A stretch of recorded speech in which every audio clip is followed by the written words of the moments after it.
जिसका काम क्या है, देश में चुनाव कराना, इलेक्शन कराना। किस किसका चुनाव कराती है? इलेक्शन कमीशन किन किन लोगों का चुनाव कराती है? भारत में डेमोक्रेसी प्रजातंत्र है और प्रजातंत्र में एक ऐसा इंस्टीट्यूशन या निकाय होना चाहिए जो free and fair election conduct कराए। इसके लिए कॉन्स्टिट्यूशन मेकर ने आर्टिकल 324 में अंडर आर्टिकल 324 के अंतर्गत एक इलेक्शन कमीशन की स्थापना या व्यवस्था की गई है, जिसका काम है देश में निष्पक्ष क्या कराना, इलेक्शन कंडक्ट कराना, चुनाव कराना। ठीक, अब देखिए यह एक संवैधानिक निकाय है। तो संवैधानिक निकाय क्यों है? क्योंकि इसका उल्लेख संविधान के अंतर्गत किया गया है। किस आर्टिकल में है? 324 के अंतर्गत है। तो यह एक संवैधानिक और स्वतंत्र निकाय है जिसका काम है चुनाव कराना। तो किन किन लोगों का इलेक्शन कराती है ये? राष्ट्रपति का चुनाव कौन कराता है? उपराष्ट्रपति का चुनाव, संसद के दोनों हाउस, हम खाली संसद लिख दे रहे हैं, लोकसभाएं राज्यसभा, बहुत लोकसभा और राज्यसभा, और तीसरा राज्य विधान मंडल। राज्य विधान मंडल में भी दो हाउसेस हैं, विधानसभा और दिख रहा है कि नहीं? नहीं दिख रहा है, विधान परिषद, थोड़ा बड़ा लिखा जाए। तो इनका चुनाव कौन कराता है? इलेक्शन कमीशन कराती है। हमारे यहाँ इलेक्शन के कौन से मेथड हैं? चुनाव किस मेथड से होता है हमारे देश में? हमारे देश में चुनाव का कौन सा मेथड यूज किया जाता है? डायरेक्ट, इनडायरेक्ट, ये होता है। ठीक है, अच्छा, इसके सिवा भी कुछ जानते हैं? एक होता है first past of the post system और दूसरा होता है आनुपातिक प्रतिनिधित्व एवं एकल संक्रमणीय मत प्रणाली। इन दो मेथड से हमारे यहाँ चुनाव होता है। जो हमारे यहाँ इलेक्शन होता है, चुनाव होता है, इसके लिए दो मेथड अपनाया जाता है। पहले तो बोलते हैं आनुपातिक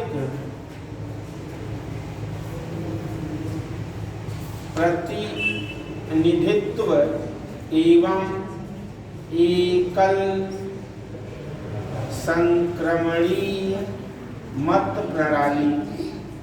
एक मेथड ये है और दूसरा मेथड क्या है बेटा? First past of the post system. First past of the post system. ठीक, ये दो मेथड आपके यहाँ अपनाया जाता है। इस मेथड से किस किस का चुनाव होता है? इस मेथड से किसका चुनाव होता है? आनुपातिक प्रतिनिधित्व एवं एकल संक्रमणी मत प्रणाली से तीन लोगों का इलेक्शन होता है, प्रेसिडेंट, वाइस प्रेसिडेंट, राज्यसभा का सदस्य और राज्य विधानमंडल का सदस्य, ये विधान परिषद वाला। और डायरेक्ट इलेक्शन किस मेथड से होता है? ये वाला मेथड हम लोग कहाँ यूज करते हैं? First past of the post system कहाँ यूज करते हैं? लोकसभा के चुनाव में, विधानसभा के चुनाव में, और साथ ही साथ और कहाँ यूज करते हैं? जो आपकी लोकल बॉडीज हैं, मतलब नगर पालिकाएं और नगर पंचायत या ग्राम सभा और नगर पालिकाओं का। ठीक है, यहाँ पर जितने भी मेंबर चुने जाते हैं वो डायरेक्ट चुने जाते हैं। हाँ, अध्यक्षों का चुनाव डायरेक्ट या इनडायरेक्ट हो सकता है, वो अलग बात है। तो ये मेथड हमारे यहाँ अपनाते हैं। इस मेथड में क्या होता है चुनाव के? इस मेथड में जो सबसे ज्यादा मत सिक्योर करता है वह व्यक्ति इलेक्शन क्या होता है? जीत जाता है, चुनाव जीत जाता है। जबकि इस मेथड में एक न्यूनतम कोटा का मत प्राप्त करना होता है। जैसे प्रेसिडेंट के चुनाव में कोई राष्ट्रपति तभी बनेगा जब कुल मत का, जो कुल मत है, वोट है, डिवाइड बाई 2 प्लस 1, मतलब आधे से एक ज्यादा। जैसे मान लीजिए 1000 अगर वोट पड़ा, इसमें से 501 मत पाना अनिवार्य है। इसे कोटा का मत कहते हैं, न्यूनतम कोटा का मत, इतना मत पाना ही पाना। लेकिन इस मेथड में क्या होता है, जो सबसे ज्यादा वोट पाता है वो चुनाव जीत जाता है। ठीक, ये दोनों मेथड से इलेक्शन कमीशन देश में क्या करता है, चुनाव कराता है। इलेक्शन कमीशन में स्ट्रक्चर या संरचना क्या होती है, इसमें मेंबर कितने होते हैं। भारत का एक मुख्य चुनाव आयुक्त होता है। यह व्यवस्था कब तक बनी रही, जब तक कि एज, पहले वोट जो डालने की एज थी बेटा वो 21 साल थी। कितने वर्ष थी, 21। राजीव गांधी सरकार ने इसको घटा करके 18 वर्ष कर दिया। 1989 कितना कर दिया, 18 वर्ष कर दिया। इसी साल 2 और आयुक्तों की नियुक्ति की गई, यानी कि जो निर्वाचन आयोग है पहले इसमें केवल एक अध्यक्ष होता था, उसके बाद 2 और इसमें चुनाव आयुक्तों की नियुक्ति की गई। फिर कितने हो गए, 3। फिर उसके एक साल बाद 90 में फिर हटा करके एक किया गया। फिर 93 से 93 से और आज तक कितने हैं इसमें, 3। एक इसमें मुख्य निर्वाचन आयुक्त होगा भारत का और 2 अन्य निर्वाचन आयुक्तों से मिलके बनेंगे। इनका कार्यकाल कितना होगा, 6 या 65 वर्ष। कितने साल, 6 या 65 वर्ष, जो भी पहले हो, जो भी पहले वाली कहानी हम बता चुके हैं। ठीक बात। अच्छा, इसके बाद इनको हटाने का अपॉइंटमेंट कौन करेगा, इनको president of India. The member and chief election commissioner of India are appointed by the president of India. अभी सारी चीजें हम लिखवा देंगे, डोंट वरी, बताना। ठीक बात। इसके बाद देखिए इनको हटाने का तरीका या मेथड क्या है, किस आधार पे हटाएंगे। तो जैसे उच्चतम न्यायालय के न्यायाधीशों को, तो सुप्रीम कोर्ट के न्यायाधीश को हटाने की क्या प्रक्रिया है, उच्चतम न्यायालय के न्यायाधीश को कैसे उसके पद से हटाया जा सकता है। What is method and procedure to removal of the जजेज of the high supreme court.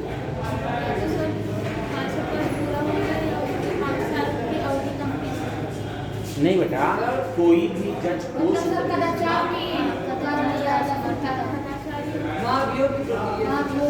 नहीं, इसके लिए वर्ड रिमूवल यूज किया जाता है।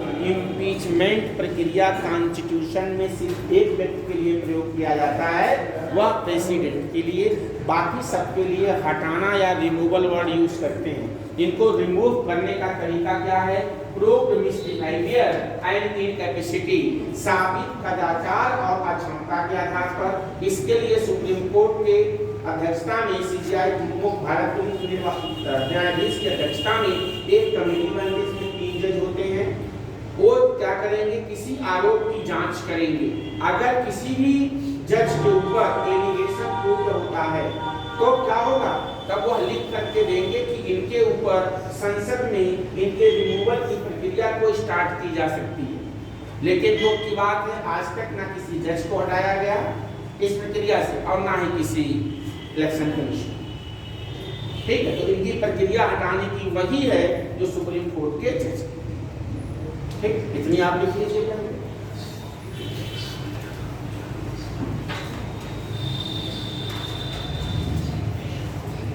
लिखिए, निर्वाचन आयोग एक अस्थायी एवं स्वतंत्र निकाय है। निर्वाचन आयोग एक अस्थायी का मतलब परमानेंट, निर्वाचन आयोग एक अस्थायी और स्वतंत्र संवैधानिक निकाय है। स्वतंत्र संवैधानिक निकाय है जिसका उल्लेख अनुच्छेद 324 में किया गया है। किस आर्टिकल में है, 324 में।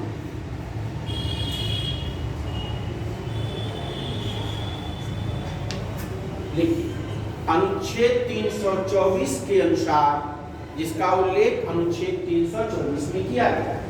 आगे लिखिए, अनुच्छेद 324 के अनुसार, अनुच्छेद 324 के अनुसार निर्वाचन आयोग, संसद, निर्वाचन आयोग, संसद, राज्य विधानमंडल, राष्ट्रपति, उपराष्ट्रपति, संसद, संसद का मतलब दोनों हाउस, ब्रैकेट में चाहें तो लोकसभा और राज्यसभा लिख सकते हैं। संसद, राष्ट्रपति, राज्य विधानमंडल और उपराष्ट्रपति के पदों का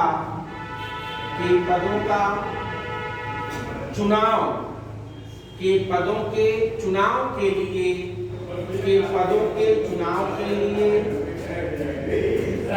निर्वाचन का संचालन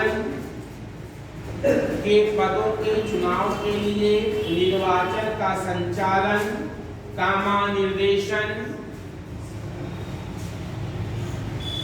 नियंत्रण की जिम्मेदारी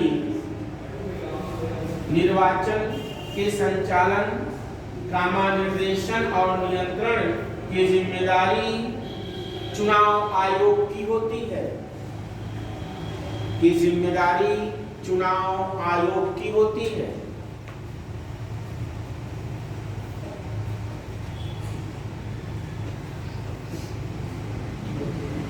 ओके, पूर्ण विराम।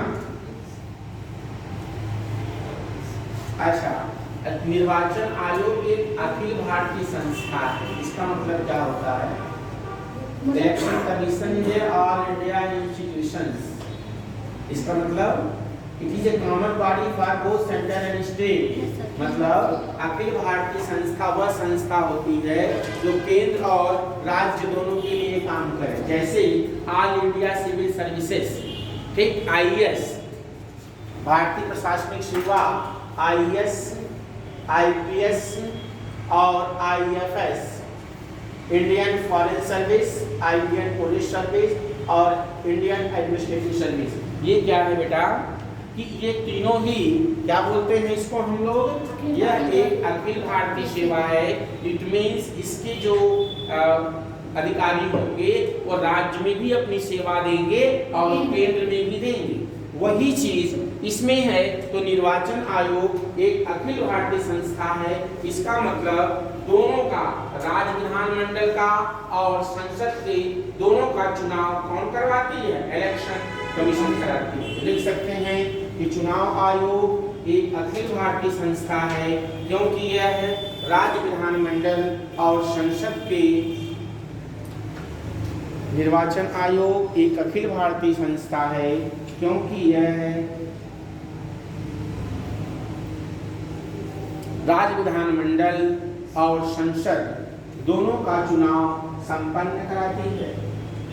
क्योंकि यह राज्य विधानमंडल और संसद दोनों का चुनाव संपन्न कराती है। अच्छा, जो आपका राज्य में आजकल चुनाव का चर्चा चल रहा है, जो आपकी लोकल बॉडीज हैं, इसको स्थानीय स्वशासन कहते हैं, लोकल बॉडीज हैं, इनका चुनाव कौन कराता है? राज्य निर्वाचन आयोग। गुड। इनके लिए अलग से एक राज्य निर्वाचन आयोग की व्यवस्था की गई है। स्टेट इलेक्शन कमीशन की व्यवस्था की गई है। इसको, इस कमीशन से कोई मतलब नहीं है। लिख लीजिए एक लाइन कि स्थानीय स्वशासन के चुनाव के लिए, स्थानीय स्वशासन के चुनाव के लिए राज्य निर्वाचन आयोग की स्थापना की गई है। उसके लिए क्या है? स्टेट इलेक्शन कमीशन की स्थापना की।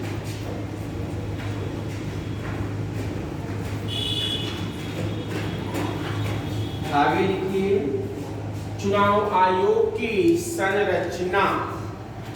क्या लिखेंगे? चुनाव आयोग की संरचना, स्ट्रक्चर ऑफ इलेक्शन कमीशन। चुनाव आयोग की संरचना। तो चुनाव आयोग में कितने लोग होते हैं भाई? चुनाव मुख्य निर्वाचन आयोग तो 2 अन्य निर्वाचन आयोग की संरचना। तो वर्तमान में शुरू में कितने थे? स्टार्टिंग में जब शुरू की गया तो 1, फिर बाद में फिर 3 हुए, फिर घटा करके 1 किया गया, फिर 3 किया गया, यानी कि वर्तमान में कितने हैं? 3। तो 3 में एक भारत का मुख्य निर्वाचन आयुक्त होगा और 2 अन्य निर्वाचन आयुक्त होंगे।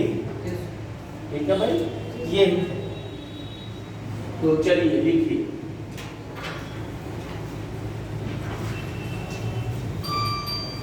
क्या घंटी बज रही है आप लोग?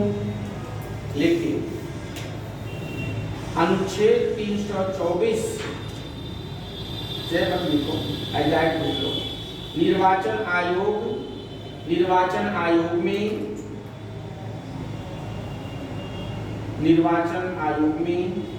एक मुख्य निर्वाचन आयुक्त, निर्वाचन आयोग में एक मुख्य निर्वाचन आयुक्त और अन्य आयुक्तों से मिलकर बना हो।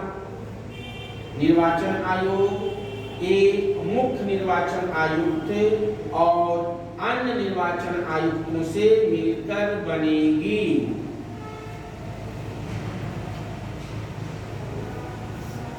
एक मुख्य निर्वाचन आयुक्त और अन्य निर्वाचन आयुक्तों से मिलकर बनेगी। देखिए आगे अगला पॉइंट, मुख्य निर्वाचन आयुक्त और अन्य निर्वाचन आयुक्तों की नियुक्ति कौन करेगा?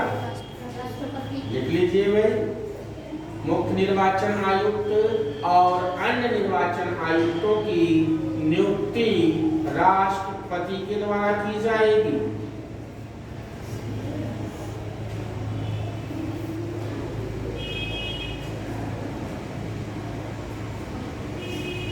ठीक, अगला पॉइंट लिखिए, राष्ट्रपति निर्वाचन आयोग के सलाह पर, नेक्स्ट पॉइंट, राष्ट्रपति निर्वाचन आयोग के सलाह पर प्रादेशिक आयुक्तों की नियुक्ति कर सकता है। के सलाह पर प्रादेशिक आयुक्तों की नियुक्ति कर सकता है, जिसे वह निर्वाचन आयोग की सहायता के लिए आवश्यक समझे। जिसे वह निर्वाचन आयोग की सहायता के लिए क्या समझे? आवश्यक समझे।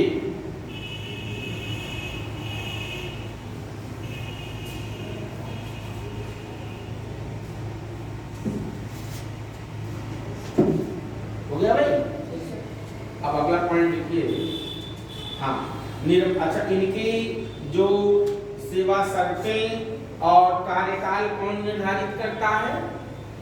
संसद की पार्लियामेंट, संसद या प्रेसिडेंट ऑफ इंडिया निर्वाचन आयुक्तों के कार्यकाल और सेवा शर्तें, सर्विस कंडीशन कौन डिटरमाइन करता है, निर्धारित करता है?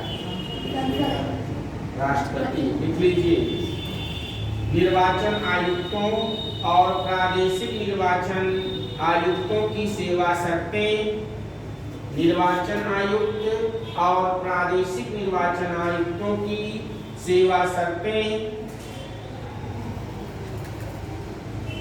पदावधि मतलब कार्यकाल, कार्यकालीन सेवा शर्तें, कार्यकाल राष्ट्रपति द्वारा निर्धारित की जाती है।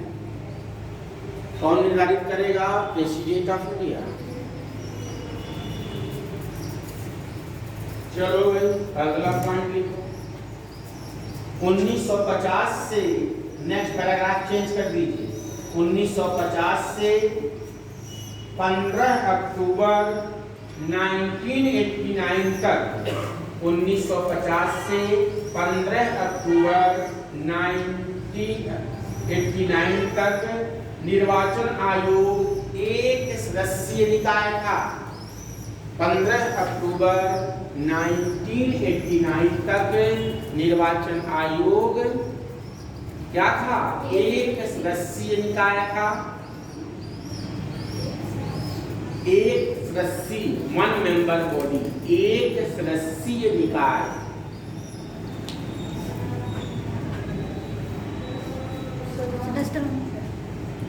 इसका लग रहा है लूज है, ये गिर जाना है।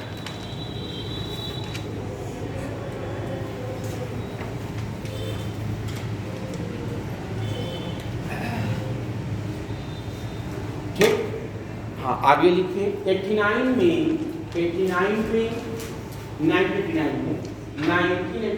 में वोट देने की उम्र, सिंपल भाषा में वोट देने की उम्र 21 वर्ष से घटाकर कितनी कर दी गई? 18 वर्ष कर दी गई। जब का इसका मतलब आयोग का काम क्या हो गया? बढ़ गया, इसलिए इसको 1 से कितना बना दिया गया? 3 कर दी गई, जिसके कारण निर्वाचन आयोग में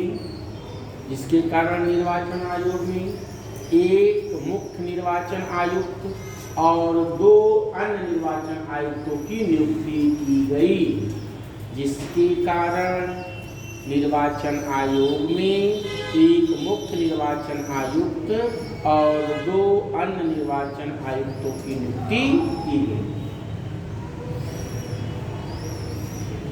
फिर देखिए पूर्णविराम, फिर बाद में निर्वाचन आयोग को एक सदस्यीय बनाया गया, फिर बाद में निर्वाचन आयोग को एक सदस्यीय बनाया गया, लेकिन 1993 से आज तक बनाया गया, लेकिन 1993 से आज तक निर्वाचन आयोग में एक मुख्य निर्वाचन आयुक्त,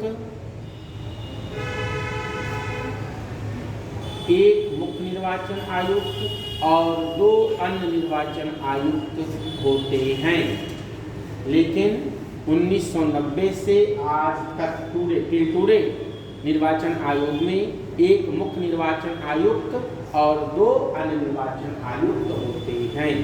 ठीक भाई, इस समय कौन है भारत के मुख्य निर्वाचन आयुक्त? आजकल काफी चर्चा में चल रहे हैं, कौन बताया? इस समय बिहार का चुनाव हुआ था, कौन है इस समय इलेक्शन कमिश्नर ऑफ इंडिया?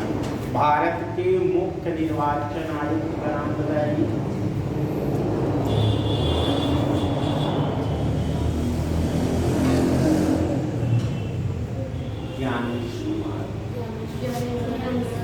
अभी काफी चर्चा में है भाई, चर्चित व्यक्ति हैं, इतना यूट्यूब मीडिया में छाए हुए हैं। नहीं, चलिए कोई नहीं। अब क्या लिखेंगे? कार्यकाल, आगे लिख लीजिए। निर्वाचन आयुक्तों के कार्यकाल एवं वेतन भत्ते, इकट्ठे लिख लो।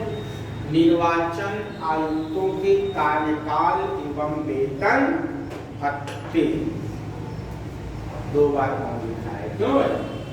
एक ही बार लिखा है। तो कार्यकाल कितना होता है? 6 या 65 वर्ष, जो भी पहले हो।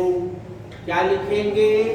6 कार्यकाल 6 या 65 वर्ष से जो भी पहले हो। जो भी पहले हो की मीनिंग हम आपको समझा चुके हैं, तो आई होप दोबारा बताने की जरूरत नहीं होगी। आप थे सरकार 6 या 65 का मतलब क्या हुआ? जो भी पहले हो, इसका मतलब आप समझते हैं? मतलब 6 वर्ष तक और 65 का क्या मतलब? 76 तो ठीक ही बता रहे हो। देखो इसका मतलब बेटा और क्लियर कर दो। जैसे मान लो तुम्हारी उम्र 55 साल है, मान लो, हो नहीं, अब तक 6 साल का कार्यकाल होगा तो 61 साल तक काम करोगे। मान लो तुम 62 साल पे बने, तो अगर 6 जोड़ोगे तो 59 हो जाएगा। कितना हो जाएगा? कि 3 साल ज्यादा हो जाएगा। 3 साल कम सर्विस करोगे, जैसे 65 उम्र पूरी होगी वैसे कैबिनेट हो जाओगे। आई बात समझ? तो इसका मतलब है जो इनमें से पहले ये समझ में आया क्या अभी? 65 साल मैक्सिमम है। हाँ चलो लिखो। तो कार्यकाल हो गया 6 या 65 वर्ष। आगे लिखिए वेतन और भत्ते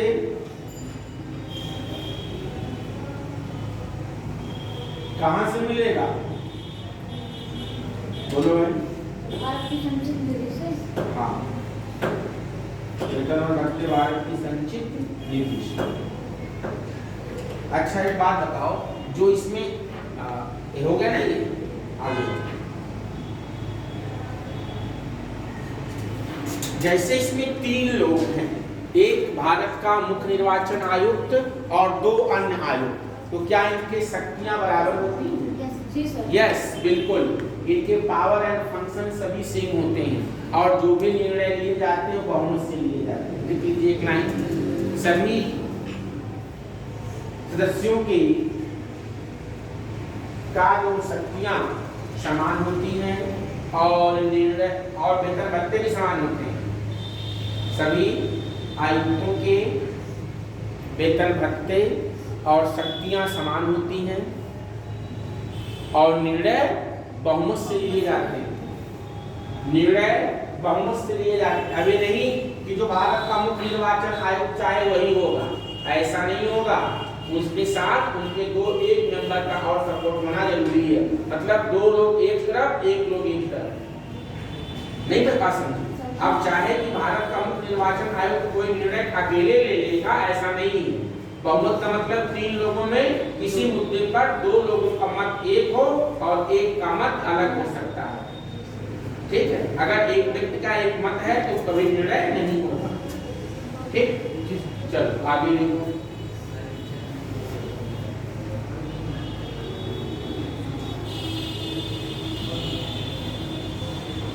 आयोग की स्वतंत्रता, निर्वाचन आयोग की स्वतंत्रता, निर्वाचन आयोग की स्वतंत्रता।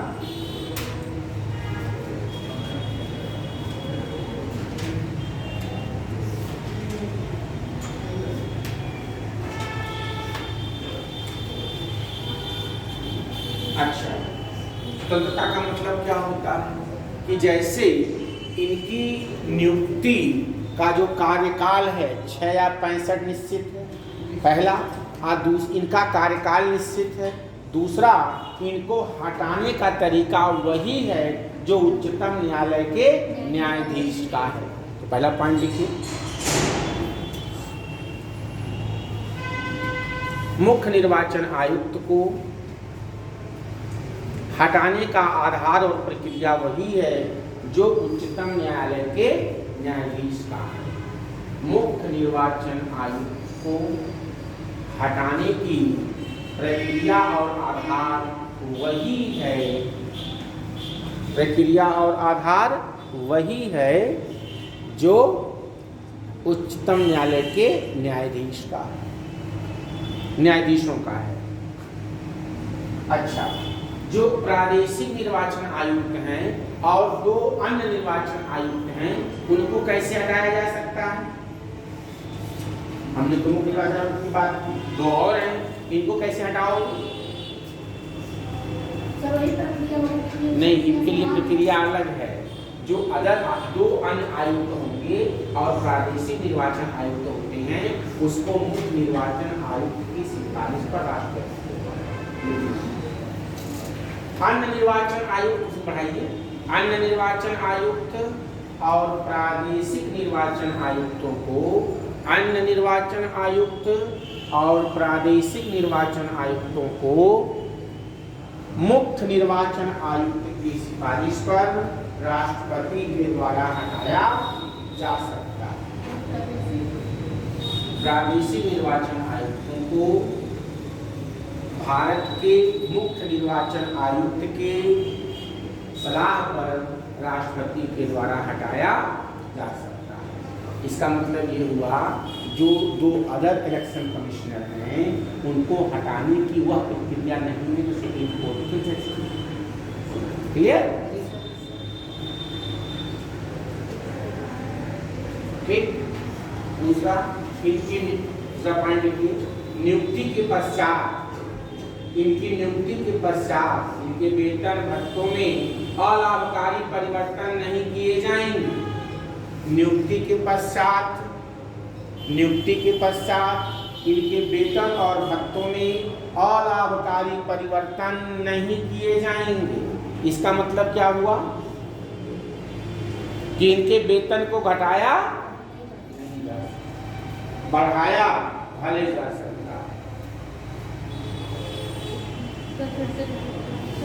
इनकी नियुक्ति के पश्चात इनके वेतन और भत्तों में अलाभकारी परिवर्तन नहीं किया जा सकता। ठीक।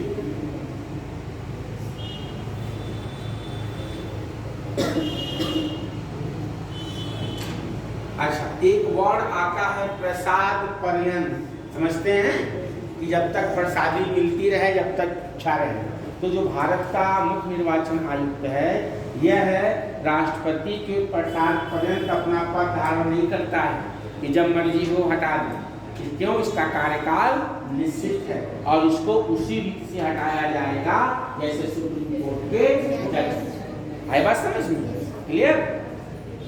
अब अगली वाली है निर्वाचन आयोग के कार्य। निर्वाचन आयोग के कार्य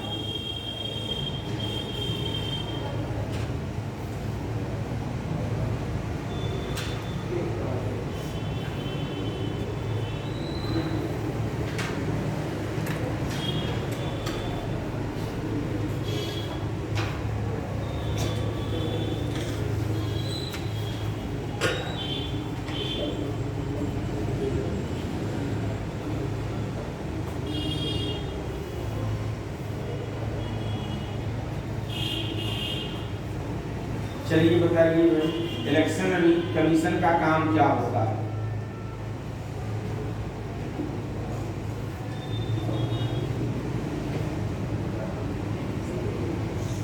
बताइए, कौन बताएगा? आजकल कुछ चल रहा है, क्या चल रहा है? नाम वाम कुछ लगाया जा रहा है, SIR नाम सुना है? हाँ? तो निर्वाचन आयोग का पहला काम होता है देश में चुनाव कराना।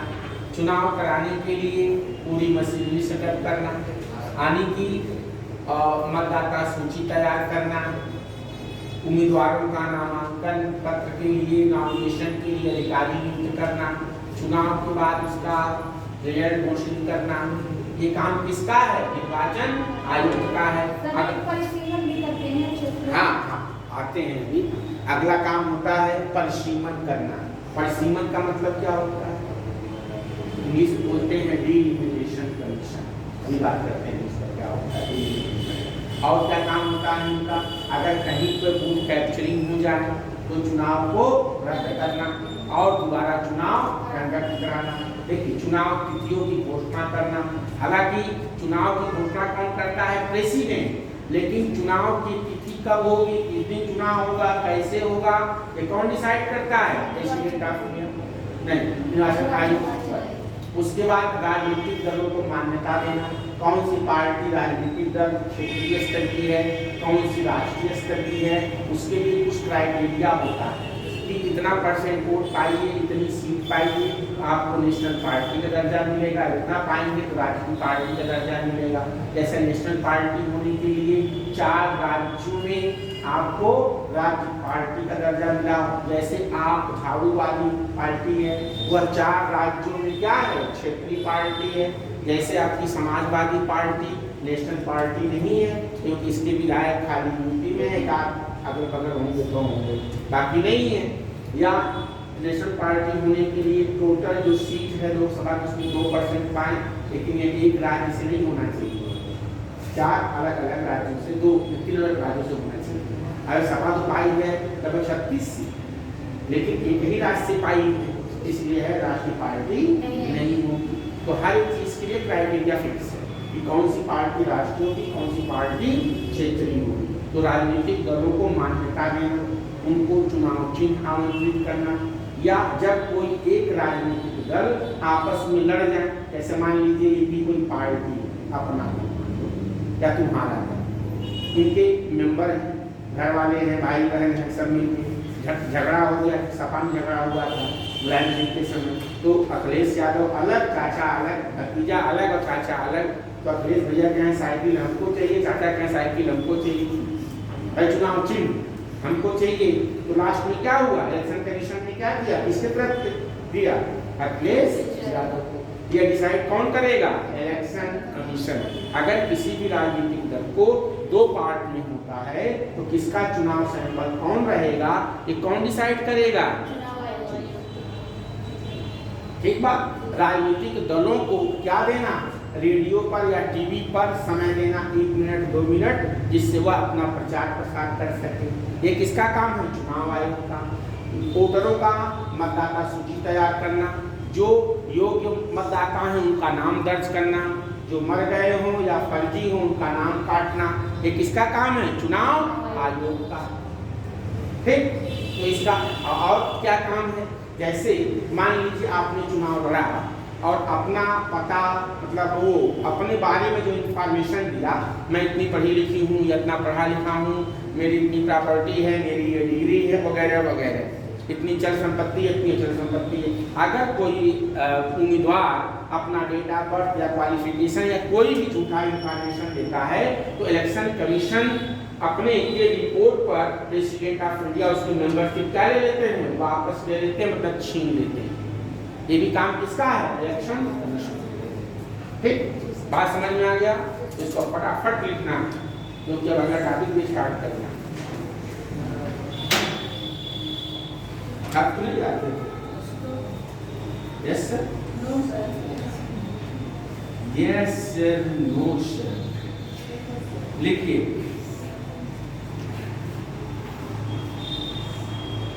चुनाव आयोग की कार्य एवं शक्तियां, power and function of election commission, लिखिए।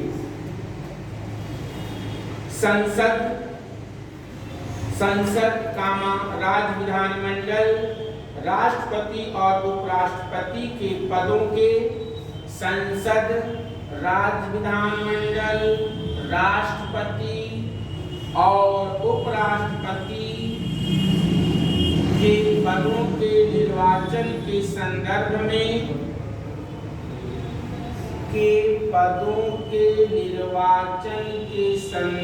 में चुनाव आयोग की कार्य एवं शक्तियां निम्नलिखित हैं।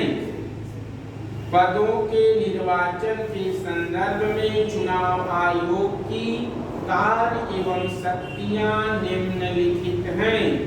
पहला लिखिए, प्रशासनिक कार्य, सलाहकारी और अर्ध न्यायिक। पहला क्या लिखेंगे, प्रशासनिक कार्य, दूसरा सलाहकारी और तीसरा अर्ध न्यायिक, तीसरा अर्ध न्यायिक। अब इलेक्शन कमीशन के ये 3 कामों को पहले आप समझ लीजिए। तो दूसरा क्या, सलाहकारी और तीसरा अर्ध न्यायिक। लिख लिया, पहले समझ लीजिए।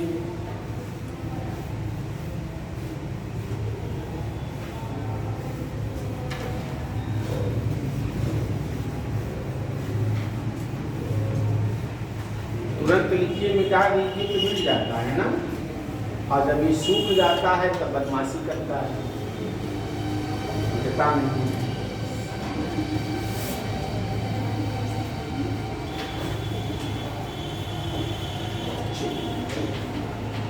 इलेक्शन कमीशन के चुनाव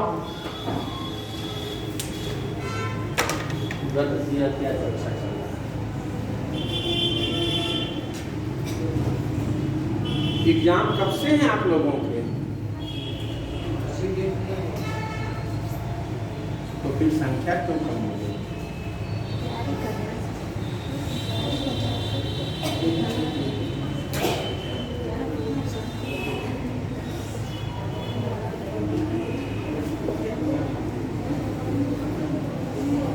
इसके कार्य को हम लोग 3 हेड में डिवाइड करते हैं। कितने हेड में? 3। एक को बोलते हैं प्रशासनिक कार्य,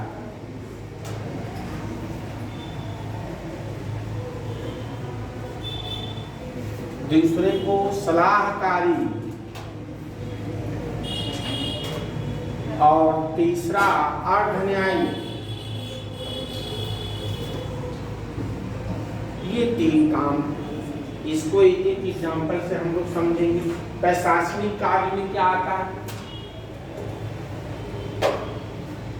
चुनाव कराना, उसके लिए राज्य सरकार से कर्मचारियों की डिमांड करना, ये किसमें आता है? प्रशासनिक कार्य। इसकी ड्यूटी कहाँ लगेगी, कब चुनाव होगा, कब डब्बा बंद होगा, कब खुलेगा, अधिकारियों को प्रशिक्षण देना, रेडी करना। 1 महीना पहले चुनाव की तैयारी शुरू हो जाती है। क्या ड्यूटी लगी है, ईवीएम मशीन है, कहाँ दबाना है, कैसे करना है, ये सारी चीजें बताई जाती हैं। ड्यूटी मत लगती है इसमें, चुनाव में। ये सब क्या है इसके काम? प्रशासनिक कार्य। इसके बाद आता है सलाहकारी कार्य। सलाहकारी कार्य में जैसे अगर कोई मेंबर अपनी सूचना अपने बारे में इंफॉर्मेशन गलत देता है तो उसको राष्ट्रपति को सलाह देना कि इनकी मेंबरशिप क्या कर दी जाए, समाप्त कर दी जाए। आई बात समझ में? इसके बाद समझिए अर्ध न्यायिक कार्य क्या होता है। अर्ध न्यायिक कार्य का मतलब ऐसा काम जो पूरा न्याय का मतलब, अर्ध न्याय का मतलब क्या होता है?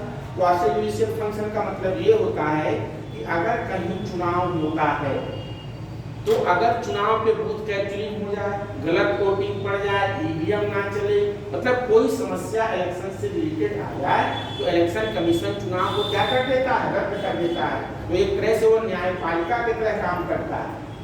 इसे क्या कहते हैं? अर्ध न्यायिक कार्य। उसका काम न्याय देना नहीं, तो क्या कहा जाएगा? अर्ध न्यायिक काम।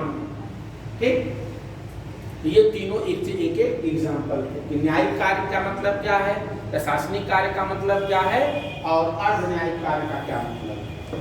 चलिए लिखिए।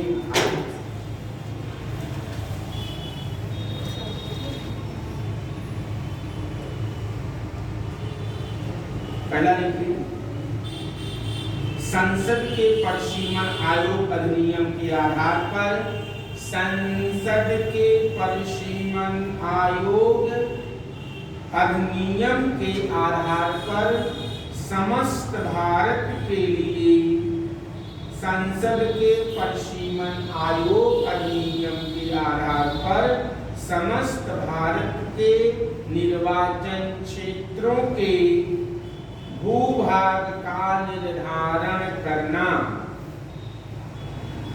समस्त भारत के निर्वाचन क्षेत्रों के भूभाग का निर्धारण करना। पहले परिसीमन आयोग के बारे में जान लीजिए। डिलिमिटेशन कमीशन क्या होता है? ठीक, डिलिमिटेशन कमीशन, इसको हम लोग परिसीमन आयोग कहते हैं। आईएएस में पूछा भी गया था कि परिसीमन आयोग की अब तक कितनी बार नियुक्ति की जा चुकी है। परिसीमन आयोग का पहले मतलब जानिए क्या होता है। परिसीमन आयोग, ठीक, तो परिसीमन आयोग की स्थापना कौन करता है? संसद के अधिनियम के तहत की जाती है और अभी तक 4 परिसीमन आयोग की स्थापना की जा चुकी है। 1952, 1962, 1972 और 2002। अभी तक कितने परिसीमन आयोग की स्थापना की जा चुकी है? 4 by the act of parliament. इसमें मेंबर कौन होता है?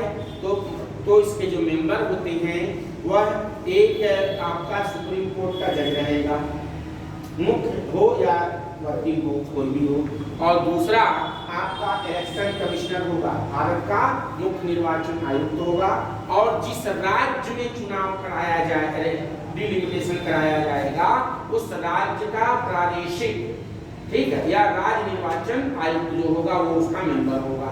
ये कमेटी बनती है और ये कमेटी निर्वाचन क्षेत्रों का निर्धारण करती है। इसका मतलब क्या हुआ? देखो, जैसे एक आपका ये बस्ती जिला है, बगल में संत कबीर नगर है, उसके बगल में आपका सिद्धार्थ नगर है, इधर मान लो आपका गोरखपुर है। ठीक, ये जिले हैं, मान लो ये 4 जिले हैं। एक आपका बस्ती, इधर फैजाबाद भी है, अयोध्या भी तो है, एक मान लो इधर अयोध्या है, बस्ती हो गया, एक आपका गोरखपुर हो गया, एक आपका सिद्धार्थ नगर हो गया, और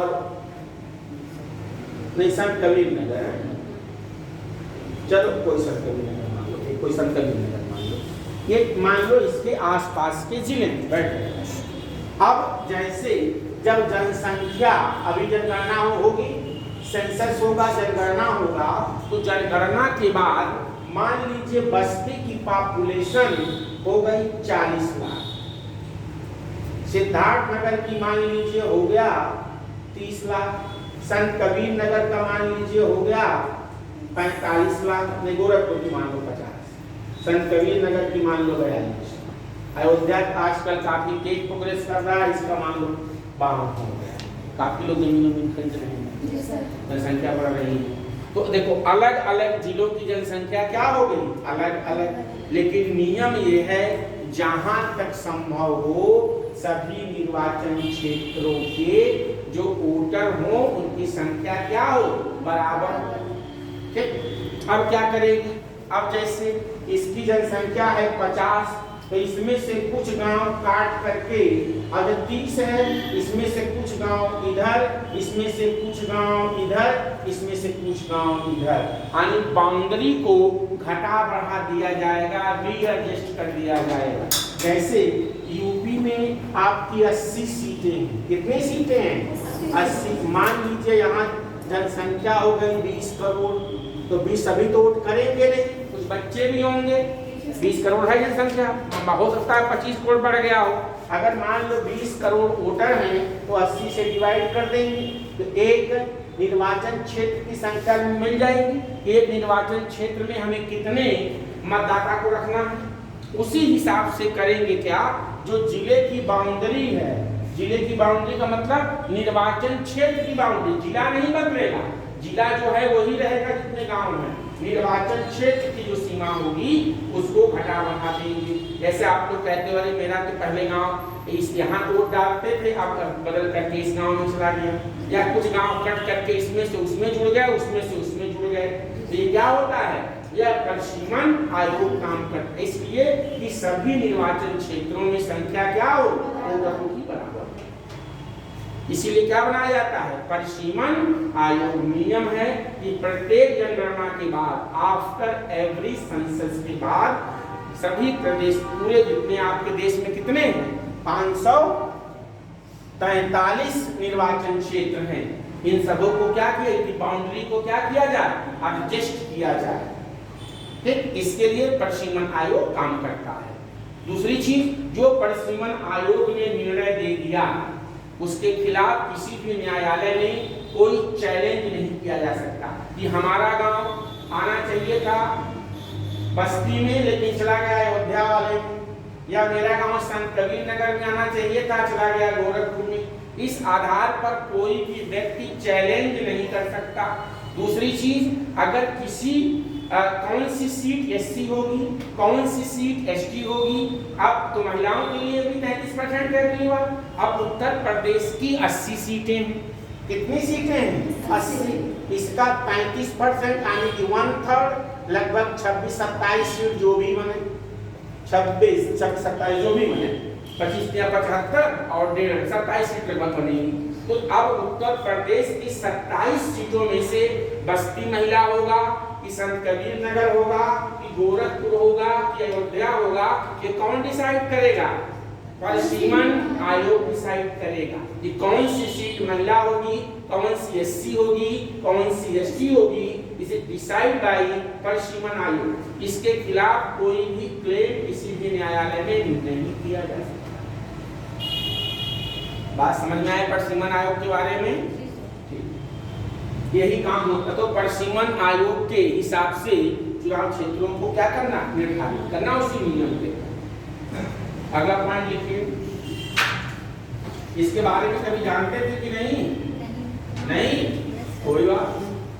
आगे लिखिए, समय समय पर, दूसरा काम लिखिए, समय समय पर समय सारणी नहीं, समय समय पर निर्वाचक नामावली तैयार करना, समय समय पर निर्वाचक नामावली मतलब वोटर लिस्ट तैयार करना और सभी योग्य मतदाताओं को पंजीकृत करना, और सभी योग्य मतदाताओं को पंजीकृत करना, और जिन लोगों को क्या प्राप्ति, कैवल्य की प्राप्ति, और नहीं, कैवल्य क्या होता है, ज्ञान, और जिन लोगों को परमात्मा की प्राप्ति हो गई वो उनका नाम काट देते हैं। मतलब जो लोग मर गए हैं उनका नाम वोटर लिस्ट से क्या कर देगा, ठीक। चाहो तो लिख लो मृत लोगों का, जिनकी डेथ को, तो इतना कॉमन सेंस है, लिखने क्या जरूरत है। मतलब जिनका नाम जो योग्य हो गए हों, 18 होने वाले हैं या हो गए हैं, उनका नाम दर्ज कर देना, और जो लोग इस दुनिया से पलायन कर गए हैं उनका नाम पलायन कर देना। लेकिन कुछ का नाम ऐसे ही तो कट जाता है, वो गलती से कट जाता है। अपने यहाँ सिस्टम इतना बढ़िया है बेटा, लोग कभी कभी नंबर उठवा देते हैं, प्रधान चुनाव में लिखा रहेगा तो वोट डालेंगे, लाओ पैसा ले नंबर कटवा दी। भारत यहाँ कुछ भी संभव है। आपका नाम मतदाता सूची में, एक बार हम ही लोग गाँव में चुनाव हुआ था, तो जो अपोजिशन पार्टी थी, तो हमारे गांव घर में तो 2 गांव है, तो 2 जगह लोग रहते हैं, तो उस समय 55 वोटर थे, इस समय 100 के आसपास होंगे, पूरी फैमिली मिला के दादाजी की। तो जो जिसको हम लोग वोट करते थे वो चुनाव जीत जाता था। भाई 100 वोट माने तो उस समय 55 वोट था, आज के डेट में 100 के आसपास है, तो उस समय वोट माने लगता था इकट्ठा 55 वोट। तो इधर हम लोग जाते थे तो उसमें 10, 20, 50 और पूरे चले जाते थे, तो चुनाव जीत जाता था। आगे तो जो प्रधान था वो लगातार 5 बार जीता, चाहे 5 बार तक हम लोग सपोर्ट करते हैं। 80 के करता हूँ। हाँ, उस समय 55 था, इस समय 80, 90 जो भी हो, तो उस समय कितना वोट था, तो क्या किया, हम लोगों का पूरा का नंबर करवा दिया। तो फिर हमको जब पता चला, सूची जब निकली, तब उसको दौड़ भाग करके फिर नाम बुलवाया गया वो। हाँ नहीं, जिस घर हम लोग से तो चुनाव नहीं जाता, ज्यादा लोग हैं। अगर निर्वाचन में ऐड करवाना हो तो काम कैसे? उसके लिए बेटा समय समय पे, इसे बीएलओ का नाम जानते हो, आजकल काफी चर्चा में चल रहे हैं। ये लोग कैंप लगाते हैं, हाँ, कैंप लगा करके नाम डालते हैं, फोटो खींचते हैं, डालते हैं डॉक्यूमेंट से करके, या कचहरी जहाँ होता है वहाँ से भी नाम पड़ता है, पूरी प्रक्रिया होती है। लिखो आगे, वो तो जब चुनाव होता है तब नाम पड़ जाता है, आते हैं वो कैंप लगाते हैं, आते हैं कि जिसका नाम जुड़वाना है, किसका कटवाना है, कैंप लगा है, आइए। तो जिसका नाम जुड़वाना होता है, जिससे हमारे वाइफ का था, तो पहले तो अपने मायके में था, जब यहाँ आई तो सांसदीय का चुनाव हुआ, तो 1 साल बाद हुआ, जब तो नाम पढ़ने लगा, जाके डलवाने का मतलब उसमें फोटो, नाम, आधार कार्ड वगैरह। चलिए आगे एक फार्म आता है, वो भर के लेना पड़ता है। यस सर, इस समय गांव में सब भरवा तो रहे हैं। हाँ, SIR काम चल रहा है। आगे लिखिए, निर्वाचन की तिथि जल्दी खत्म हो जाएगी। निर्वाचन की तिथि और समय सारणी का निर्धारण करना, निर्वाचन की तिथि और समय सारणी निर्धारित करना एवं नामांकन पत्रों का परीक्षण करना। निर्वाचन की तिथि, समय सारणी और नामांकन पत्रों का परीक्षण करना। नामांकन पत्रों का परीक्षण करना, जैसे नहीं होता है किनका जो है नामांकन रद्द कर दिया गया, तो जो कोई गलत इंफॉर्मेशन देता है या योग्य नहीं होता है या एज कम है, जो भी है, उस आधार पर उनका नामांकन क्या कर देता है, रद्द कर देता है। आगे लिखिए, राजनीतिक दलों को मान्यता प्रदान करना और उन्हें चुनाव चिन्ह आवंटित करना। राजनीतिक दलों को मान्यता प्रदान करना और उन्हें चुनाव चिन्ह आमंत्रित करना।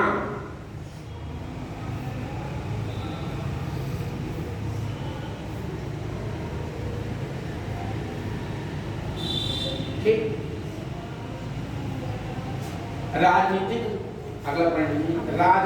दलों को मान्यता प्रदान करने और चुनाव चिन्ह देने के समय राजनीतिक दलों को मान्यता प्रदान करने और चुनाव चिन्ह देने के मामले में हुए विवाद के समाधान के लिए चुनाव चिन्ह देने के मामले में हुए विवाद के समाधान के लिए न्यायालय की तरह कार्य करना। हाँ, राजनीतिक दलों को मान्यता प्रदान करने और चुनाव चिन्ह देने के मामले में हुए विवाद के समाधान के लिए न्यायालय की तरह कार्य करना। अगला, निर्वाचन व्यवस्था से संबंधित विवाद के लिए, नेक्स्ट पॉइंट, निर्वाचन व्यवस्था से संबंधित विवाद की जांच के लिए अधिकारी नियुक्त करना।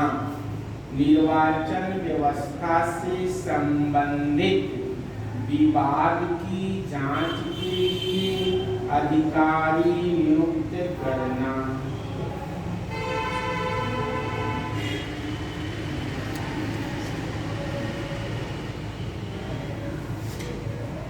आगे लिखिए,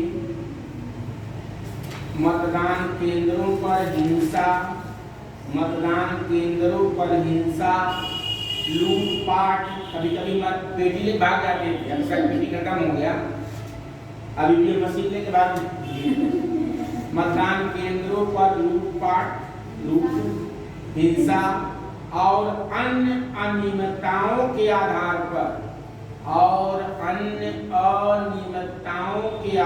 पर चुनाव रद्द करना। जैसे किसी जगह बूथ कैप्चरिंग हो जाए, वोट ना डालने दिया जाए, मतदाताओं को डराया धमकाया जाए, ठीक, मतलब जहां फेयर इलेक्शन ना हो, दंगे हो जाएं, वहां पर चुनाव को क्या कर देना, रद्द कर देना। ये काम किसका है, चुनाव आयोग का।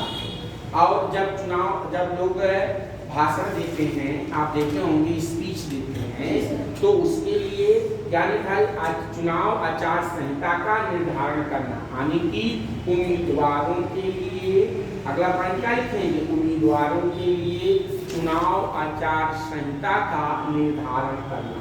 अगर वो इसका उल्लंघन करते हैं, उनके विरुद्ध कार्रवाई करना। ठीक, ये चाहो ये लिखोगे कि नहीं, जानते होंगे, ये बेसिक तो जानते होंगे, चाहो तो लिख लो, ना चाहो तो ऐसे जान लो। अच्छा, क्या धर्म के आधार पर डरा धमका के वोट मांगा जा सकता है? नहीं। और किसी का पर्सनल लाइफ में क्या चल रहा है उस पर भी कमेंट नहीं करना होता है। भाई, एक अगर कोई उम्मीदवार है, वो जेल में बंद था कि क्या था उसके साथ, उसकी पर्सनल लाइफ क्या थी, यह किसी भी व्यक्ति को कहने का अधिकार नहीं है।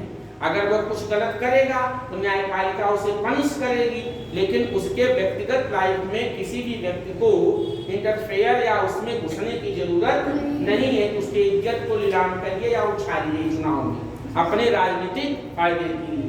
अगर कोई ऐसा उम्मीदवार करता है तो इलेक्शन कमीशन उसके विरुद्ध क्या करती है, कार्रवाई। लेकिन कभी कभी यह देखने को मिलता है कि जो राजनीतिक दल सत्ता में रहते हैं, कोई भी पार्टी हो, बीजेपी, कांग्रेस, कोई भी सरकार रही हो, तो जिस पार्टी के लोग सत्ता में होते हैं उसके मंत्री जो होते हैं वह ज्यादा कुछ गंदा बोल जाते हैं, ठीक, और उनके खिलाफ कार्रवाइयां प्रायः कम होती हैं, और जो अन्य पार्टियां होती हैं उनके खिलाफ प्रायः कार्रवाइयां ज्यादा होती हैं। ऐसा नहीं होना चाहिए, वरना चुनाव निष्पक्ष नहीं होगा। अगला पॉइंट, अच्छा, दूसरा, जो राजनीतिक दल हैं उनको रेडियो पर या टेलीविजन पर अपने प्रचार प्रसार के लिए 1 मिनट 2 मिनट जो भी समय है उसका निर्धारण करना, कि आप अपनी नीतियों को रेडियो के माध्यम से या टीवी के माध्यम से क्या कह सकते हैं, बोल सकते हैं, अपने मतदाताओं को अपनी बात कह सकते हैं। तो मेन काम बेटा यही होता है इलेक्शन कमीशन का। लिखिए, निर्वाचन के समय निर्वाचन के समय राजनीतिक दलों और उम्मीदवारों के लिए निर्वाचन के समय राजनीतिक दलों और उम्मीदवारों के लिए आचार संहिता निर्मित करना, आचार संहिता निर्मित करना। ठीक, अगला पॉइंट लिख लिया। निर्वाचन के समय राजनीतिक दलों को अपने नीतियों के प्रचार प्रसार के लिए, चुनाव के समय राजनीतिक दलों को, अगला पॉइंट छूट गया क्या? नहीं। चुनाव के समय राजनीतिक दलों को अपनी नीतियों के प्रचार प्रसार के लिए टीवी और रेडियो पर समय का निर्धारण करना। टीवी और रेडियो पर समय का मतलब टाइम अलॉट करना या निर्धारण करना, एक ही बात।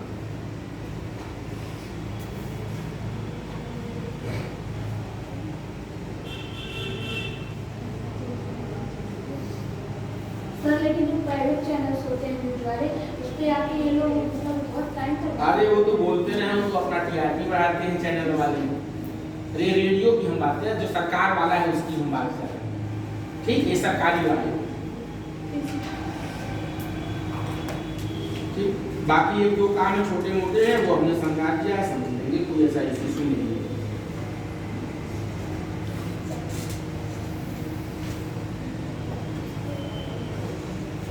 तो ये आपका हो गया इलेक्शन कमीशन।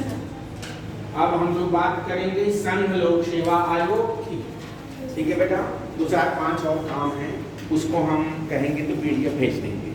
ठीक है, हालांकि मैंने बता दिया है मोटा मोटा। जैसे मान लो किसी मेंबर का गलत इंफॉर्मेशन दे दिया है, अगर उसको चुनाव को रद्द करना है तो इसके खिलाफ क्या आता है, इलेक्शन कमीशन। दूसरा काम ये भी होता है, जैसे किसी राज्य में राष्ट्रपति शासन क्या लागू हो, प्रेसिडेंट रूल लागू हो, अगर उस राज्य में चुनाव कराना संभव ना हो तो आयोग क्या करेगा, लिख करके प्रमाण पत्र देगा कि चुनाव कराना संभव नहीं। ये छोटे मोटे काम है, एक दो तो संज्ञान मैंने दिया है, और एक आध पेज का पीडीएफ होगा हम भेज देंगे, तो पॉइंट कुछ बढ़ा लेना कुछ या बुक वगैरह कोई है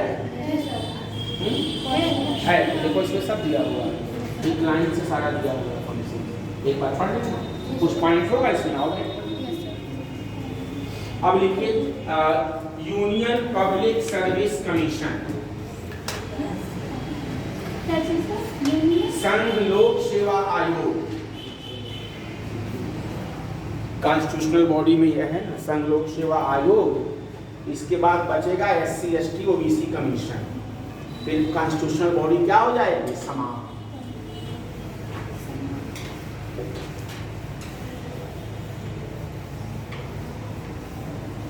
अच्छा, आप लोग क्या 12 बजे नहीं आ सकते हो क्या? आ सकते हैं। किसी कोई दिक्कत तो नहीं?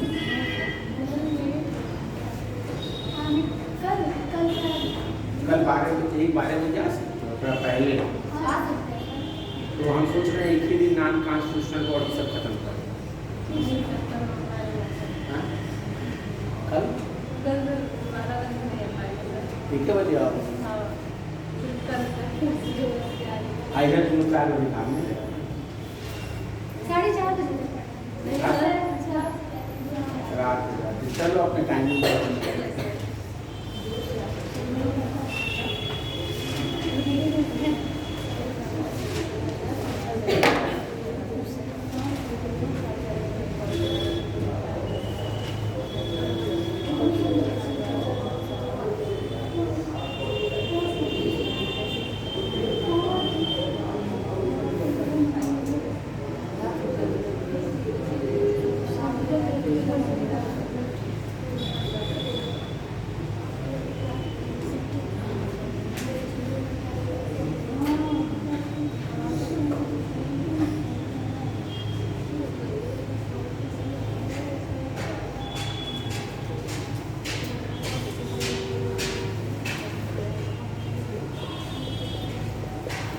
देखो बेटा, आपके संविधान में आर्टिकल 315 है, इसमें यूनियन पब्लिक सर्विस कमीशन, संघ लोक सेवा आयोग, राज्य लोक सेवा आयोग जैसे यूपीपीसीएस फॉर एग्जाम्पल, जैसे यूपीपीएससी, इसको बोलते हैं स्टेट पब्लिक सर्विस कमीशन, चाहे यूपी का हो, उत्तराखंड का, किसी राज्य का हो।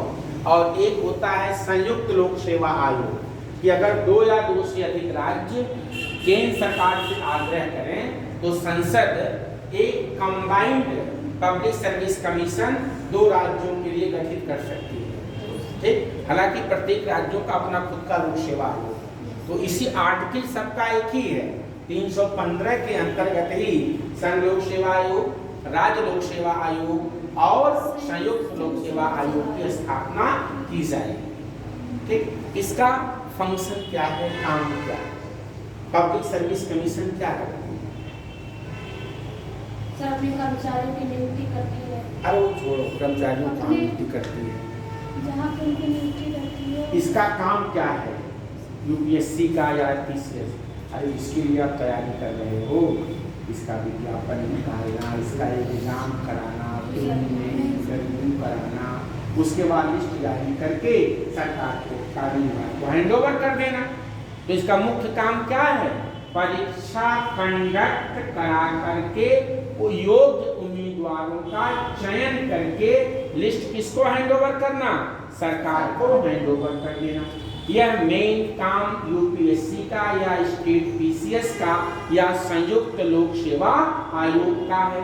तो ये आयोग जो बनाया गया है, इस आयोग का काम है मेरिट के आधार पर, on the basis of merit के आधार पर योग्य उम्मीदवारों का सिलेक्शन करना। उसके लिए pre exam, mains exam, interview जो प्रक्रिया है उसको पूरा करके लिस्ट तैयार करके किसको हैंड ओवर कर देना? सरकार को। सरकार जब भर्ती जब होता है, जैसे विशेष कर आने वाला है, जब भर्ती होती है सरकार दे देती है तो इतने लोगों का चयन करके हमें लिस्ट दीजिए। कहते हैं इतने लोगों का अधिचयन आया हुआ है, मतलब सरकार ने आयोग से कहा है कि हमें 1500, 700, 800 जितनी भी पद होती है, इतने पर इस वर्ग के इतना जनरल सीट, इतनी ओबीसी, इतनी महिलाएं, जैसे यूपी में महिलाओं का आरक्षण विशेष, इतनी एससी की होगी, इतनी एसटी की होगी, इतनी ओबीसी की होगी, इतना नॉर्मल होगा। इतने कैंडिडेटों को चयन करके लिस्ट क्या करिए? हमें हैंड ओवर करिए। यह काम किसका होता है? यूपीएससी का या स्टेट पीसीएस का या संयुक्त लोक सेवा आयोग का। अब बात आती है यूपीएससी। यूपीएससी किसका एग्जाम कराती है? भारतीय प्रशासनिक सेवा के अधिकारियों का, ग्रुप ए या सेंट्रल सेवा के केंद्र के स्तर पर, या जैसे NDA, CDS, EPFO, IES, IFS, ये सब एग्जाम कौन कराता है? यूपीएससी कराती है।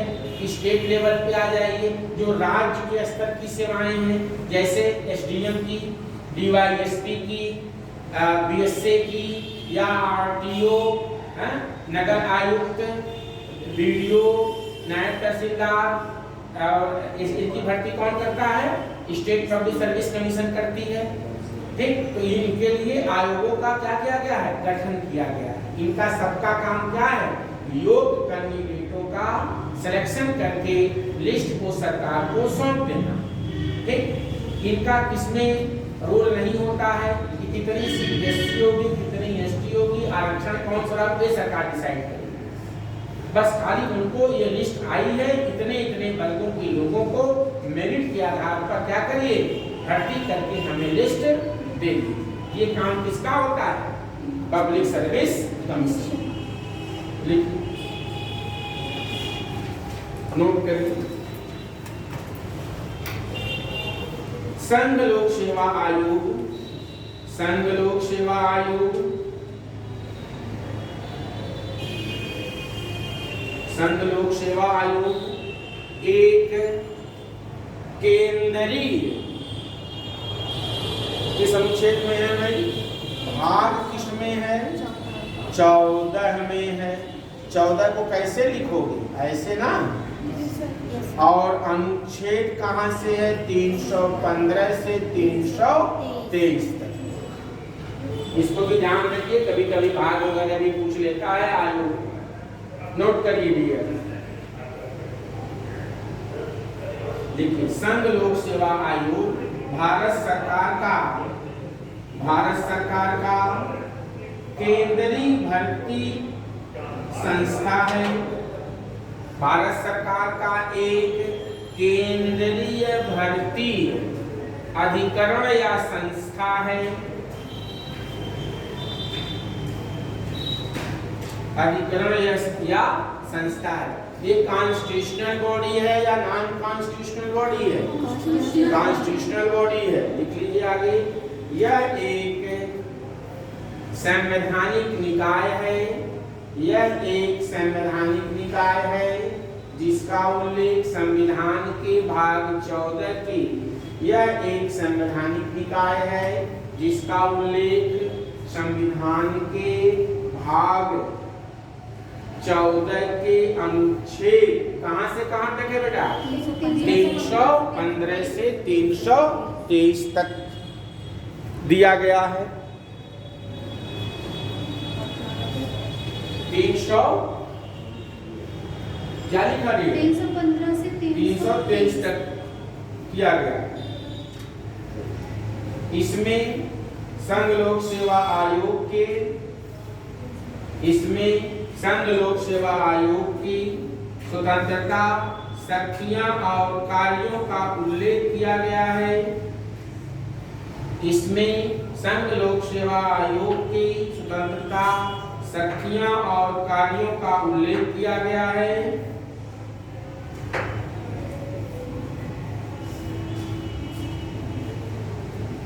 और साथ ही आयोग के सदस्यों की नियुक्ति और बर्खास्तगी, आयोग के सदस्यों की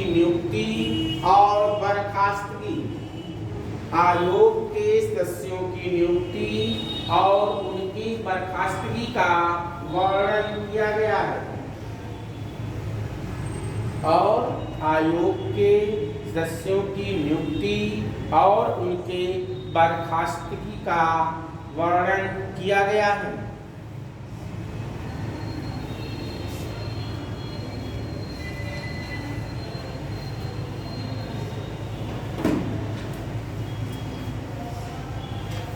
अब लिखिए, संघ लोक सेवा आयोग की संरचना। क्या लिखेंगे आप लोग? संघ लोक सेवा आयोग की संरचना।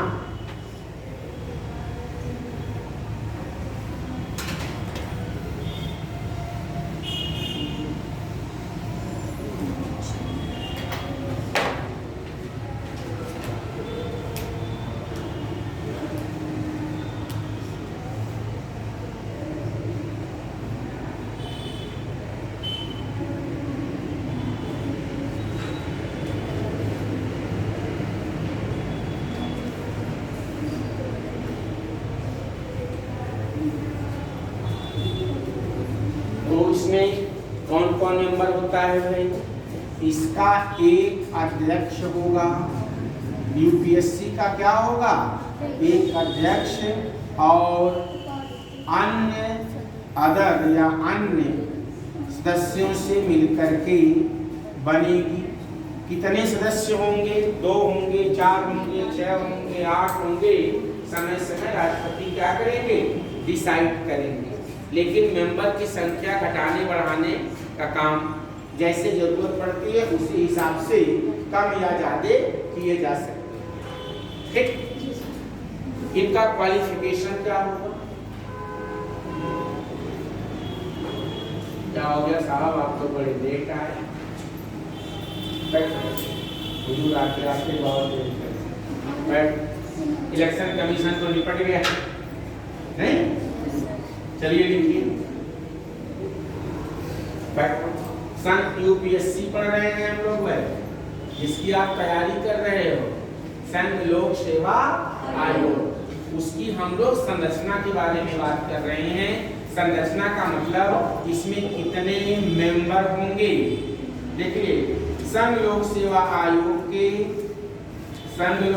आयोग में संघ लोक सेवा आयोग में एक अध्यक्ष और कुछ अन्य सदस्य होते हैं।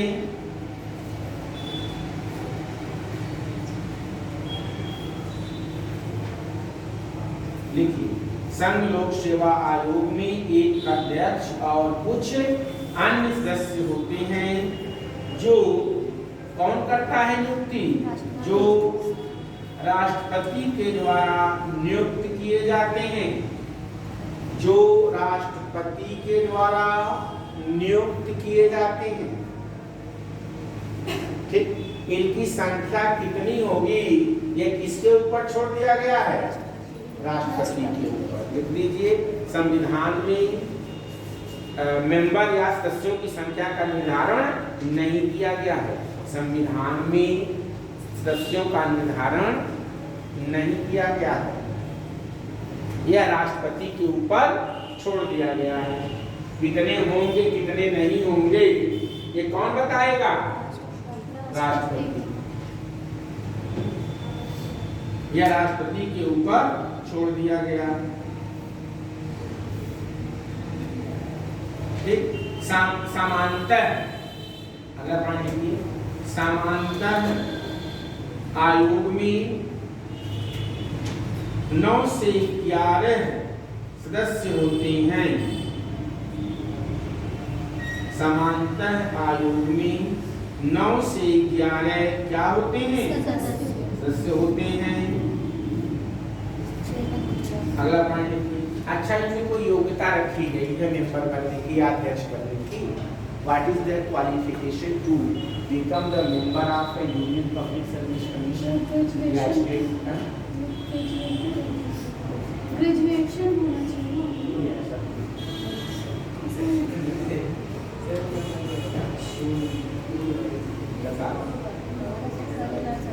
देखो, इसमें बस इनके मेंबर का या सदस्यों के क्वालिफिकेशन का कोई उल्लेख नहीं किया गया है। बस इतना कहा गया है जो इसके आधा मेंबर होंगे वह राज्य सरकार, चाहे केंद्र हो चाहे राज्य हो, के अधीन कम से कम 10 वर्ष की सेवा की है। लिख लो, आयोग के सदस्यों के योग्यता का निर्धारण नहीं किया गया है। आयोग के सदस्यों के योग्यता का निर्धारण नहीं किया गया।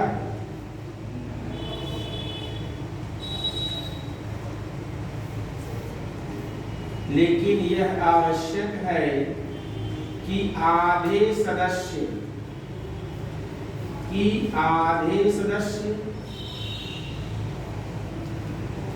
भारत सरकार या राज्य सरकार के अधीन, आधे सदस्य भारत सरकार या राज्य सरकार के अधीन कम से कम 10 साल की क्या किए हों? सेवा का अनुभव या सेवा किए हों।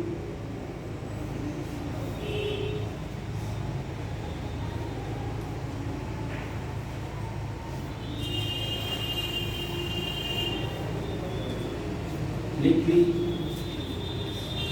अगला, कार्यकाल। सदस्य और अध्यक्ष का कार्यकाल। आयोग के सदस्यों और अध्यक्ष का कार्यकाल। आयोग के अध्यक्ष और सदस्यों का कार्यकाल लिख लो। तो अपने पद ग्रहण की तारीख से 6 या 65 वर्ष जो भी पहले होते हैं, लाइन लिख लीजिए। अपने पद ग्रहण की तारीख से कितना दिन? 6 वर्ष या 65 वर्ष जो भी पहले हो। इतनी बात समझ में आ गई। इनको हटाने का तरीका और आधार क्या है? बोलिए। इनको अगला पॉइंट, इनको हटाने और तरीका का आधार बताइए।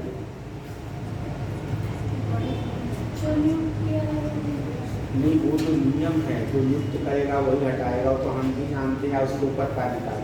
लेकिन क्या आधार है? जैसे सुप्रीम कोर्ट के जज को हटाने की प्रक्रिया के, इनको हटाने का, आयोग के अध्यक्ष और सदस्यों को हटाने का आधार और प्रक्रिया वही है जो उच्चतम न्यायालय के न्यायाधीशों का है। आयोग के अध्यक्ष एवं सदस्यों को हटाने का आधार और प्रक्रिया वही है जो उच्चतम न्यायालय के न्यायाधीश का है। बस काम खत्म।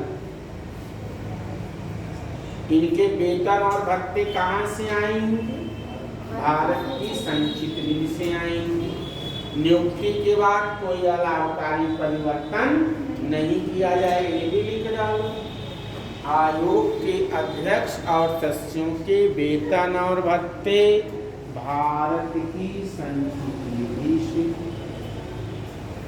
दूसरा पॉइंट लिखेंगे, नियुक्ति के पश्चात, या उसी बढ़ा देंगे, नियुक्ति के पश्चात वेतन और भत्तों में अलाभकारी परिवर्तन किया जाए। अच्छा, क्या ये रीअपॉइंटमेंट के पात्र होते हैं? बोलो भाई। हो सकता है सर। हम तो कह रहे हैं नहीं हो सकता।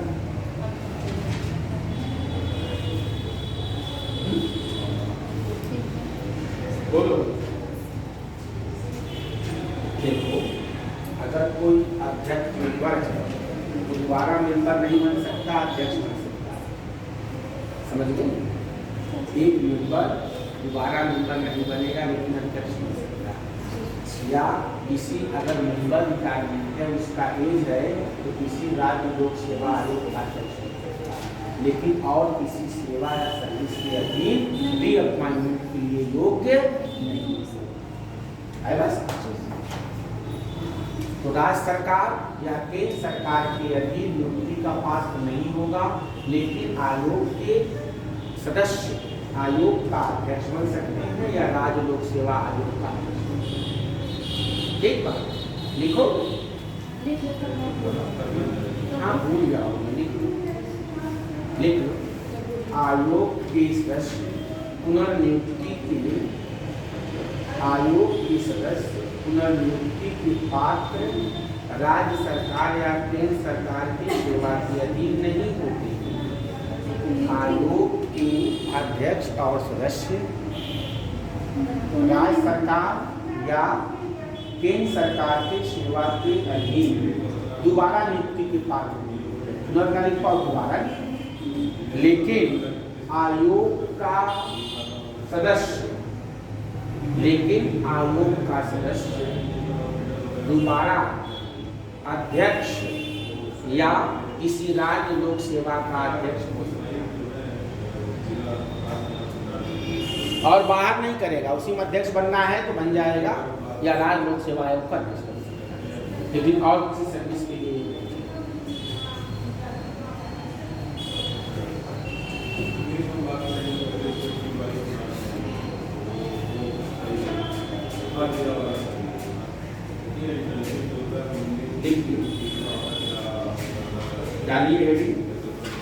आयोग के अध्यक्ष और सदस्यों का निष्कासन।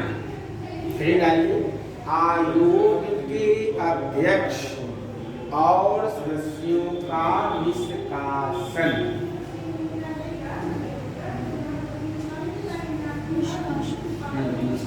या हटाया लिखना, जो मर्जी लिख लो, हटाया जाना या निष्कासन। तो कब कब कब इनको हटाया जा सकता है? जब ये पहला दिवालिया हो जाए। दिवालिया समझते हैं? क्या होता है दिवालिया? जल्दी दिवालिया हो जाए मतलब अगर लोन लिया और चुका ना पा रहा हो, कर्जखोर समझते हो? कर्जखोर समझते हो? मतलब कर्जा लिया है वापस नहीं कर दिवालिया है। दूसरा देखो, अपने पद अवधि के दौरान, अपने कार्यकाल के दौरान, अपने कार्यकाल के दौरान कहीं बाहर किसी सेवा से वेतन ले रहे हो, अपने कार्यकाल के दौरान कहीं बाहर से वेतन ले रहे हो, मतलब 2 जगह काम कर रहे हो, ठीक। सब चारों प्राइवेट सेक्टर ले सकते हैं। हाँ, कहीं भी हो। तीसरा, राष्ट्रपति ऐसा समझता है कि वह मानसिक और शारीरिक रूप से कार्य करने में सक्षम नहीं। यदि राष्ट्रपति ऐसा समझता है कि वह शारीरिक और मानसिक रूप से कार्य करने में सक्षम है, मतलब अगर प्रेसिडेंट सेटिस्फाई हो जाए कि अब इनका दिमाग काम नहीं कर रहा है, पगला गए हैं, समझ गए, इनकैपेबल हैं, तो क्या कर देगा, इनको निकाल के बाहर फेंक देगा। इसके सिवा भी वो हटा सकता है साबित कदाचार और अक्षमता के आधार पर, लेकिन इसके लिए क्या करना होगा, इसकी जांच सर्वोच्च न्यायालय से करवानी होगी। लिख लीजिए, इसके अतिरिक्त राष्ट्रपति सिद्ध कदाचार और अक्षमता के आधार पर भी हटा सकता है। इसके अतिरिक्त राष्ट्रपति सिद्ध कदाचार और अक्षमता के आधार पर भी हटा सकता है। इसके अतिरिक्त राष्ट्रपति सिद्ध कदाचार या अक्षमता के आधार पर भी हटा सकता है, लेकिन इसकी जांच उच्चतम न्यायालय के द्वारा की जाएगी। ठीक, खाली कहने से नहीं होगा। अगर कोई मेंबर पैसा लिया है, वो मिसबिहेवियर है, इसके लिए सुप्रीम कोर्ट जांच करके अपनी रिपोर्ट देगा, तभी हटा पाएंगे, अन्यथा नहीं, अन्यथा नहीं। तो ये हो गया। अब लिखिए आयोग की स्वतंत्रता। आयोग की स्वतंत्रता,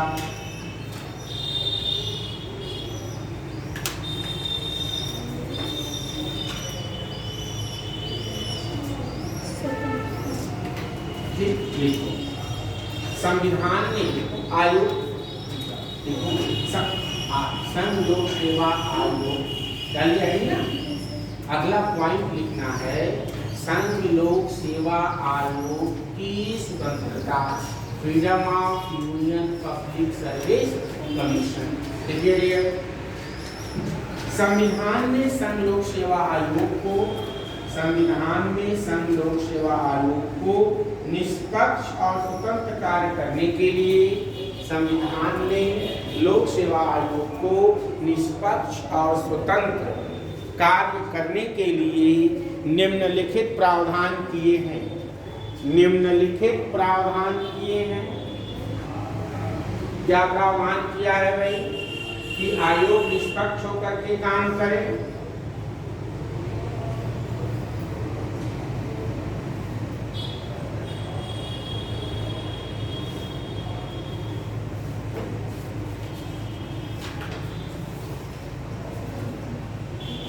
पहला क्या लिखेंगे, आयोग निष्पक्ष होकर कार्य करे। पहला पॉइंट लिखिए,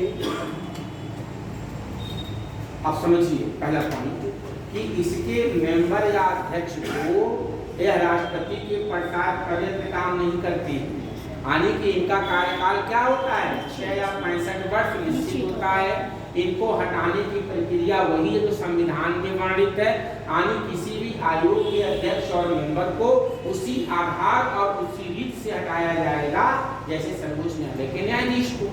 ठीक, यानी कि यह राष्ट्रपति के प्रसाद पर्यंत काम नहीं करते हैं।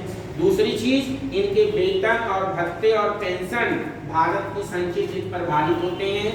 नौकरी खत्म होने के बाद दोबारा कभी केंद्र सरकार या राज्य सरकार के अधीन कहीं सर्विस नहीं करेंगे। हाँ, जो इसके मेंबर होंगे वह यूपीएससी के अध्यक्ष या किसी स्टेट पब्लिक सर्विस कमीशन के अध्यक्ष हो सकते हैं।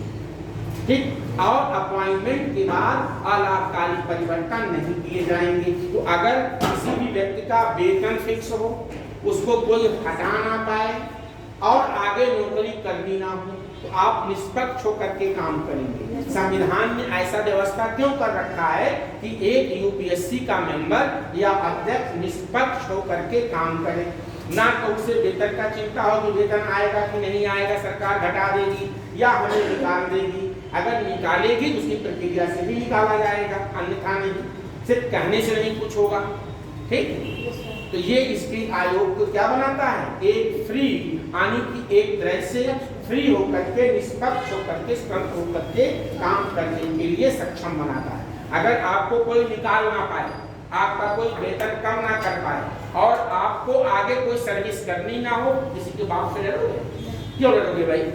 हमें नौकरी आगे करनी नहीं है, वेतन हमारा पेंशन कम नहीं होना है, हमें निकाल पाओगे नहीं, तो हम आपकी खुशामद क्यों करें? सीधी सी बात, लिख लो फटाफट।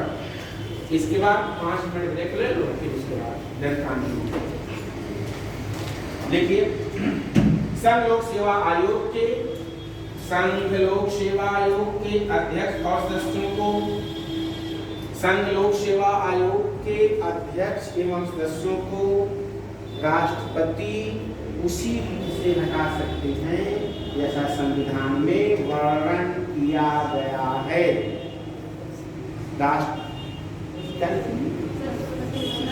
को राष्ट्रपति उसी रीति और आधार पर हटा सकते हैं जैसा संविधान में क्या किया गया है। यानी कि इसका मतलब क्या हुआ, यह राष्ट्रपति के प्रसाद पर्यंत अपना पद धारण नहीं करते हैं, उनकी इच्छा के मालिक नहीं। अंडरस्टूड है ये? ठीक, अगला, नियुक्ति के बाद अलाभकारी परिवर्तन नहीं किए जाएंगे। नियुक्ति के बाद क्या होगा, अलाभकारी परिवर्तन नहीं किया जाएगा। नियुक्ति के पश्चात इनके वेतन और भत्तों में अलाभकारी परिवर्तन नहीं किया जाएगा। लिख लिया? अगला लिख लीजिए, इनके पेंशन, वेतन और भत्ते भारत की संचित निधि पर भारित होगा। Charge over consolidated fund of India. आयोग के सदस्य और अध्यक्ष के वेतन और भत्ते भारत की, और पेंशन, वेतन, भत्ते और पेंशन भारत की संचित निधि पर भारित होगा। मतलब भारित होने का मतलब लोकसभा में केवल डिस्कशन हो सकता है, वोटिंग नहीं। मतलब इसका हुआ इनके वेतन और भत्तों में कटौती नहीं की जा सकती है, एक्सेप्ट फाइनेंशियल इमरजेंसी, वित्तीय आपातकाल के सिवा इनके वेतन और भत्तों में कटौती नहीं की जाएगी। अगला लिखिए, सेवानिवृत्ति के बाद सेवानिवृत्ति के बाद राज्य या केंद्र के अधीन, सेवानिवृत्ति के बाद राज्य या केंद्र के अधीन पुनर्नियुक्ति या दोबारा नियुक्ति लिखो, चाहे पुनर्लिखो चाहे दोबारा लिखो, बात एक ही है, के पात्र नहीं होंगे। लेकिन इसके सदस्य दोबारा नियुक्ति के पात्र नहीं होंगे, लेकिन इसके सदस्य आयोग के अध्यक्ष बन सकते हैं या किसी राज्य के लोक सेवा आयोग के अध्यक्ष बन सकते हैं। लेकिन इसके सदस्य लोक सेवा आयोग या राज्य लोक सेवा आयोग के अध्यक्ष बन सकते हैं। जैसे मान लो आप मेंबर हो, 50 साल में हो गए, तो 6 साल काम किए, 56 साल फिर खाली हो गए, वहाँ का अध्यक्ष बन सकते हैं या किसी स्टेट पब्लिक सर्विस कमीशन के अध्यक्ष बन सकते हैं। लेकिन बाकी कोई सर्विस नहीं करोगे, ये यूपीएससी ने क्वेश्चन पूछ लिया था, बाकी कहीं कोई सर्विस नहीं करेगी। अब लिखिए आयोग के कार्य। अब अगला हेडिंग होगा, अभी 5 मिनट, लोक सेवा आयोग के कार्य। ठीक, थोड़ा सा पानी वानी पी लो।